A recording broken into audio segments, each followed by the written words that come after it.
The storm hit harder than anyone expected. Winds howled like wolves in the dark, and power lines snapped like twigs.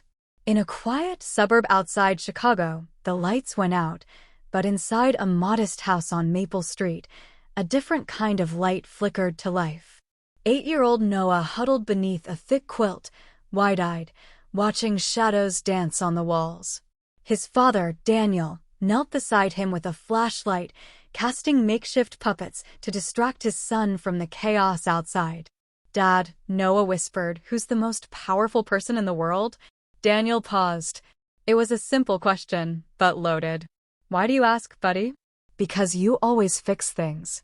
"But on the news, they said the president is powerful. Is it you or him?" Daniel chuckled softly, ruffling Noah's hair. "That's a big question. Let me tell you a story." Years ago, Daniel had once believed power meant control, wealth, and respect. Back then, he was on the fast track, a young, ambitious lawyer in a high-rise office with floor-to-ceiling windows and a view that screamed success. He lived for billable hours and bonus checks. He was good, feared in courtrooms, admired at the firm. But one December evening, as snow painted the streets white and cold silence filled the city, he passed a bundled figure sitting against a steaming grate. It was just another homeless man. Daniel, wrapped in a $1,000 coat, stepped past without a glance until he heard the cough. A dry, desperate sound that clawed its way into his chest. Something pulled him back. Maybe it was exhaustion. Maybe it was the photo he'd seen earlier of his newborn son sleeping in the NICU. Whatever it was, he stopped. "You okay?" he asked. The man, his name was Marvin, nodded through cracked lips. "Just cold. Ain't your problem."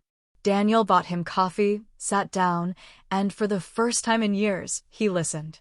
Marvin had once been an engineer. A stroke, then debt, then divorce.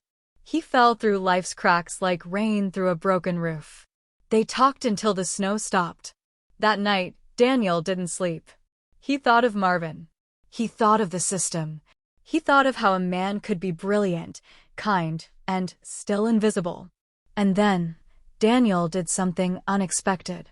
He quit. Not immediately, but gradually. He began volunteering at a legal aid center.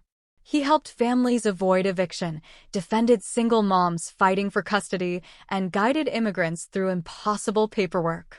It didn't pay like before, but he smiled more. He hugged more. And when Noah was born and old enough to ask what Daddy did, he could answer with pride, "I help people." The flashlight beam flickered as Daniel's voice softened. "I once thought power meant standing above others. But real power? It's lifting people up. Choosing kindness when you could choose indifference. Standing up when others sit down." Noah was quiet for a long time. Then he said, "So, Marvin was powerful too." Daniel's throat tightened. "Yes, he changed me. Just by sharing his story." The next morning, the storm had passed. Sunlight streamed through the windows. Noah stood at the front door with his piggy bank. "I want to help someone today," he said. "Can we go find them?" Daniel knelt down, looked into his son's eyes, and smiled. "You already are." Epilogue. Years later, Noah would become a teacher in a struggling community. He'd use stories, not textbooks, to teach kids what truly mattered. He'd keep the photo of his dad and Marvin taped inside his desk drawer, a daily reminder that power wasn't in titles or money, but in moments of compassion. And every time a student asked, "Who's the most powerful person in the world?" Noah would smile, just like his father once did, and begin with a story.